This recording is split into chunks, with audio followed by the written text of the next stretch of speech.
Hello मित्रों, पद्य पाठ 4 के 5वें पद्य का इस वीडियो में हम अध्ययन करेंगे। सबसे पहले पद्य 5 का पठन देखते हैं। अस्तेयम का मतलब होता है चोरी न करना। अन्य दिए तृणे रत्ने कांसने मौक्तिके अपीवा मनसा विनिवृत्तिया तदस्तेयम विदुर्बुधाः। अब इसका अन्वय देखें।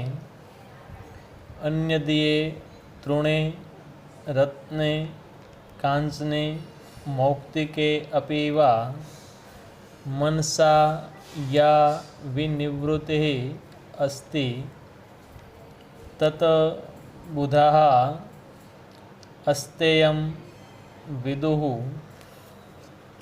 अब इसके थोड़े शब्दार्थ देखें। मनसा यानी मन से, अन्य दिए यानी अन्य किसी व्यक्ति की, विनिवृत्ति ही यानी अनासक्ति अथवा वैराग्य का भाव, बुधाः यानी विद्वान जन, विदुः यानी जानते हैं। तो अन्वय के हिसाब से इसका अनुवाद देखें।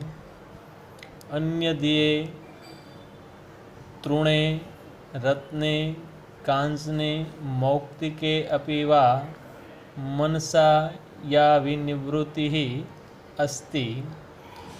अन्य व्यक्ति के तिनके में, रत्न में, सोने में अथवा मोती में मन से भी आसक्ति न हो, तत बुधा अस्तेयम विदुः, उसे विद्वजन अस्ते यानी चोरी न करना जानते हैं। तो यहाँ इस पद के अंदर धर्म का जो लक्षण दिया है अस्तेयम, तो अस्तेयम यानी चोरी न करना किसे कहते हैं? अस्तेय अर्थात चोरी न करना। महर्षि पतंजलि ने योग दर्शन में 5 यमों के अंतर्गत अस्तेय का भी समावेश किया है।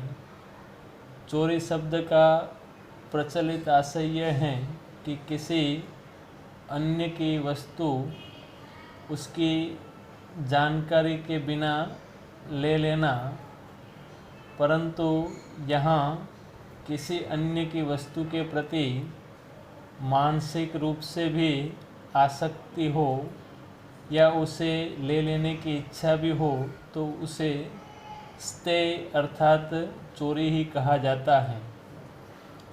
इस प्रकार मन से भी स्तेय की भावना न हो, वही अस्तेय कहा जाता है। तो यहाँ इस पद के अंदर धर्म का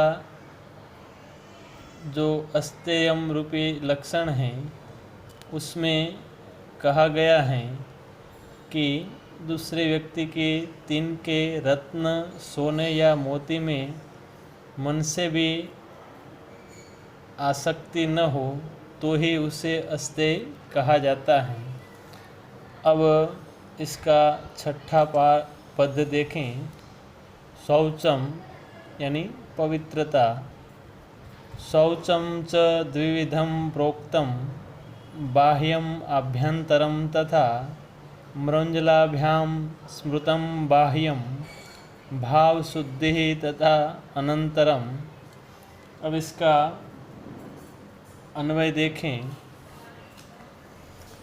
शौचम द्विविधम प्रोक्तम बाह्यम तथा च आभ्यंतरम मृंजलाभ्याम बाह्यम स्मृतम तथा भाव शुद्धि अनंतरम। अब उसके थोड़े शब्दार्थ देखें। शौचम यानी पवित्रता मृंजलाभ्याम यानी मिट्टी एवं जल से, भाव शुद्धि ही यानी मनोभाव की शुद्धि। अब अन्वय के हिसाब से इसका ट्रांसलेशन देखें। शौचम द्विविधम प्रोक्तम बाह्यम तथा च आभ्यंतरम। पवित्रता दो प्रकार की कही गई हैं, बाह्य एवं आंतरिक। मृंजलाभ्याम बाह्यम स्मृतम।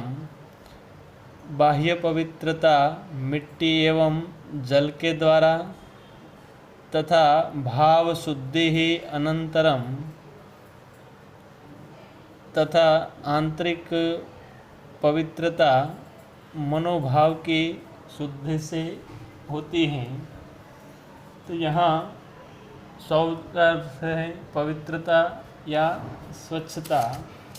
पवित्रता या स्वच्छता दो प्रकार की होती हैं, बाह्य एवं आंतरिक।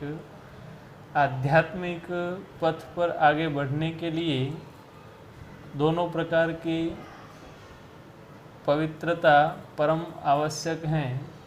स्नान के द्वारा, जल से, मिट्टी के द्वारा देह की बाह्य शुद्धि होती है। कुछ विशिष्ट अनुष्ठानों में देह की बाह्य शुद्धि हेतु 10 विधान स्नान का विधान भी हैं। इस प्रकार देह की बाह्य शुद्धि के साथ साथ आंतरिक शुद्धि भी परम आवश्यक है। आंतरिक शुद्धि से तात्पर्य है विचारों की, भावों की शुद्धि। किसी भी अन्य व्यक्ति के प्रति किसी भी प्रकार की कोई दुर्भावना न हो, वो भी आंतरिक शुद्धि है। यदि व्यक्ति की आंतरिक पवित्रता न हो तो भक्ति का कोई अर्थ नहीं रह जाता है। व्यक्ति को प्रयत्न करना चाहिए कि उसके मन में काम, क्रोध, लोभ, मोह, राग, द्वेष आदि दोष नहीं होने चाहिए तथा इन दोषों से मुक्त होने के लिए सद्ग्रंथ या सद्गुरु का आश्रय लेना चाहिए। इस प्रकार बाह्य आभ्यंतर पवित्रता से ही जीव परम तत्व को प्राप्त कर जीवन को सफल बना सकता है।